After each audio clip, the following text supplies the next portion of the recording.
Welcome back to the Chevrolet Sports Night. We're joined by a very special guest in studio. We've got North Carolina Courage head coach Paul Riley joining us to help break down some of the action from Team USA in the Women's World Cup. Coach, thank you for joining us. No problem. And first of all, they beat Sweden Thursday 2-0. What was your biggest takeaway from the game?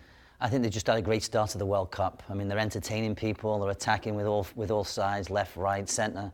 They're probably the most consistent team in the World Cup right now. They got a lot of fire in them, a lot of juice to them, and I think the other teams are in big trouble, to be perfectly honest with you, at this point. And one of the things you talked about is you said the midfield was impressed you most. So we're going to bring that up and take a look at some plays from the Sweden's game as far as the midfield goes. Well, I think the midfield's been dynamic so far. If you roll the video, you can see specifically Sam Mewis. Obviously, I'm a little bit biased to Sam Mewis, but you can see clearly Sam here in this half space, right between the lines. If you stop it right there, you can see Sam right in that half space, and it's very difficult. Who picks her up? Does the right back come in? Does the midfielder come in? So she's beyond the midfield. She's in front of the back line and in a great area. And it constantly happened during the Sweden game where her and Rose Lavelle both got into great areas. And here you are again. There's Sam in between the two lines in the half space again.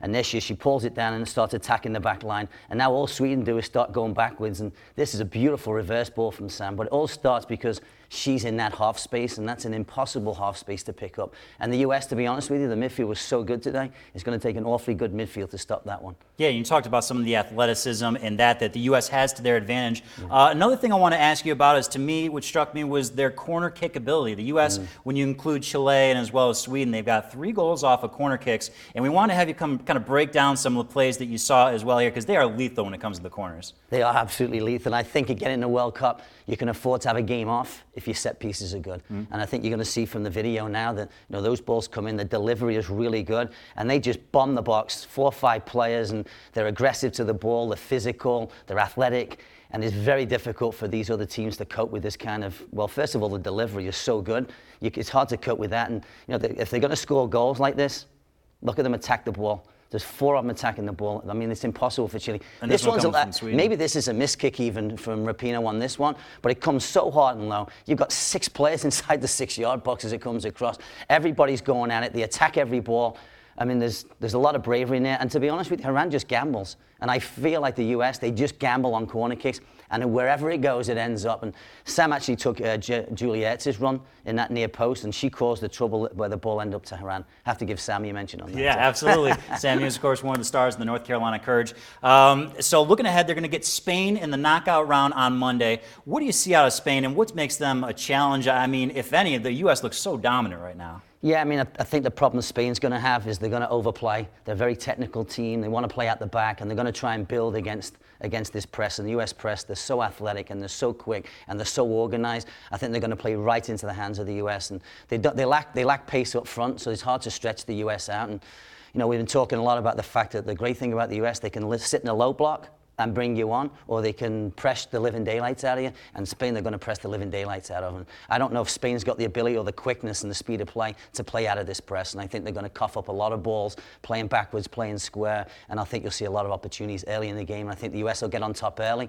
And I think when they get on top early, the opponent's in trouble. Yeah, like you said, when they're chasing, that's no good. And one more I wanted to ask you about, Coach, was looking at Brazil. Now, we were focused on Team USA, but Brazil's got one of your players as well in Debinha. What have you seen out of her? And what kind of challenge does Brazil present? Because they play France, who everybody is kind of penciling in to play the U.S., but Brazil's no slouch, and Debinha is a huge part of that. Yeah, to be honest with you, France hasn't been great so far, and I think Debinha is probably one of the best, most creative players in the World Cup so far. Again, tad biased, but I mean, she's got on the ball. She's been a bit wider, obviously, for the Brazilian team that she plays for the Courage, but she's been getting on the ball. She's been getting in great areas. She created 3 or 4 great chances for other players. She's created 3 or 4 great chances for herself. Hasn't finished anything yet.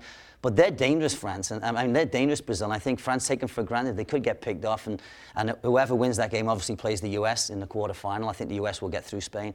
So I think it's a big day for France, but it's a big day for Debinha too. She's excited. And I think she's become the go-to player. It used to be Mara, I think, on the Brazilian team, but now looking at the way they've been playing, everything goes through Debinha. If Debinha's going to have a great game and they're going to win the game, Debinha has to have a great game. And I look forward to seeing them play and maybe notch one for them and maybe a huge upset there. There could be an upset in that game. Yeah. So like I said, people have been going for France. Don't sleep on Brazil just yet. I wouldn't sleep on them yet. And then the US have got one of those two teams in the quarterfinal. I think people think it's a bad draw, but again, I think they match it well with France and Brazil. I got to be honest with you, just because of the speed of play and the ability in that midfield area, and that midfield's going to carry them to the World Cup final. All right, that is North Carolina head coach Paul Riley. He's got 4 women playing on Team USA. He's the reigning NWSL Coach of the Year champion. The guy's got his knowledge. Coach, thank you so much for dropping by. You're welcome, Mike. Great to see you. Thank you. And we've got more sports coming your way, but first, we've got this.